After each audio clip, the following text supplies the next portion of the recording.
Pemirsa, krisis ekonomi global menjadi momok hampir semua negara termasuk Indonesia di tahun 2012.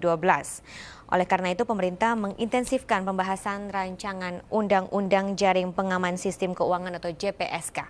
Agar di tahun 2013 Indonesia bisa mempunyai tameng untuk menghalau krisis keuangan global.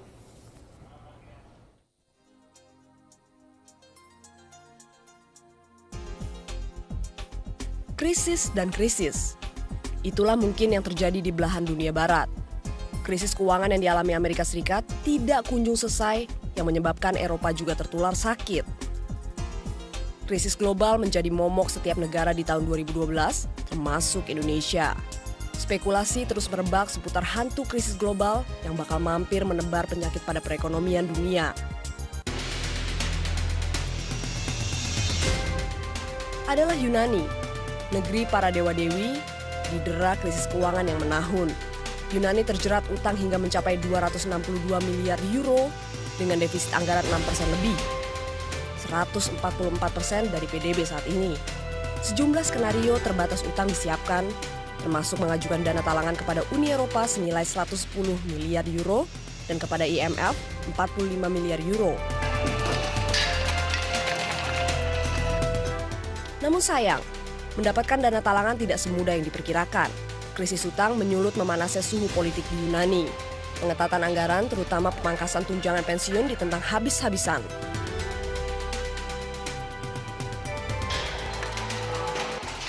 Pemogokan berlangsung di mana-mana.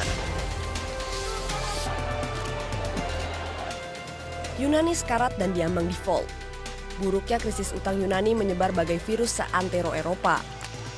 Spanyol goyang, dan Inggris mengalami guncangan. Krisis Eropa merebak melalui jatuhnya nilai tukar euro di pasar uang ke titik rendah dalam sejarah. Untuk memagari zona Eropa dari kehancuran, pemerintah negara zona Uni Eropa menawarkan bantuan dana 125 dolar Amerika kepada perbankan Eropa untuk memperkuat likuiditas. Lantas, bagaimana dengan Indonesia?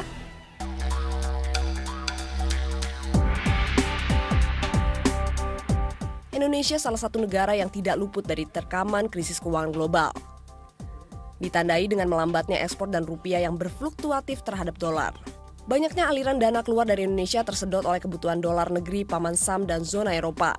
Selain perlambatan ekspor, Indonesia juga mengenyam dampak turunnya harga sejumlah komoditas di pasar global. Imbasnya, perolehan pajak tahun 2012 terutama semester kedua mengalami penurunan. Per November saja, perolehan PPh baru mencapai 80,5% dari target, atau memperoleh 413,5 triliun padahal target dari APBNP 2012 sebesar 513,7 triliun rupiah. Bahaya dampak krisis sebenarnya sudah diperingatkan oleh Bank Dunia melalui Direktur Pelaksana Bank Dunia Sri Mulyani. Saat berkunjung ke Indonesia, Sri Mulyani menyarankan agar Indonesia mempersiapkan jaminan keamanan bila terjadi krisis secara tiba-tiba, terutama mengatasi membengkaknya angka pengangguran saat krisis. Meski Indonesia masih kuat dibanding negara berkembang lainnya, bukan berarti Indonesia kebal dari penurunan ekonomi global.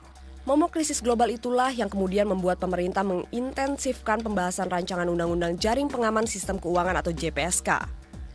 Pemerintah menggenjot pembahasan agar di tahun 2013 Indonesia mempunyai tameng untuk menghalau krisis keuangan global. JPSK dirancang sebagai protokol manajemen krisis dan pegangan agar koordinasi lebih erat antara pemerintah, Bank Indonesia, dan otoritas jasa keuangan. Namun menggolkan RUU JPSK menjadi undang-undang bukan perkara mudah. Terlebih pemerintah dan Bank Indonesia pernah punya sejarah buruk dalam kasus Senturi, mega skandal yang masih menjadi sorotan DPR. Alasan krisis dan dampak sistemik perbankanlah yang menjadi alasan pemerintah dan BI menggelontorkan dana talangan untuk bank kecil sekelas Bank Senturi.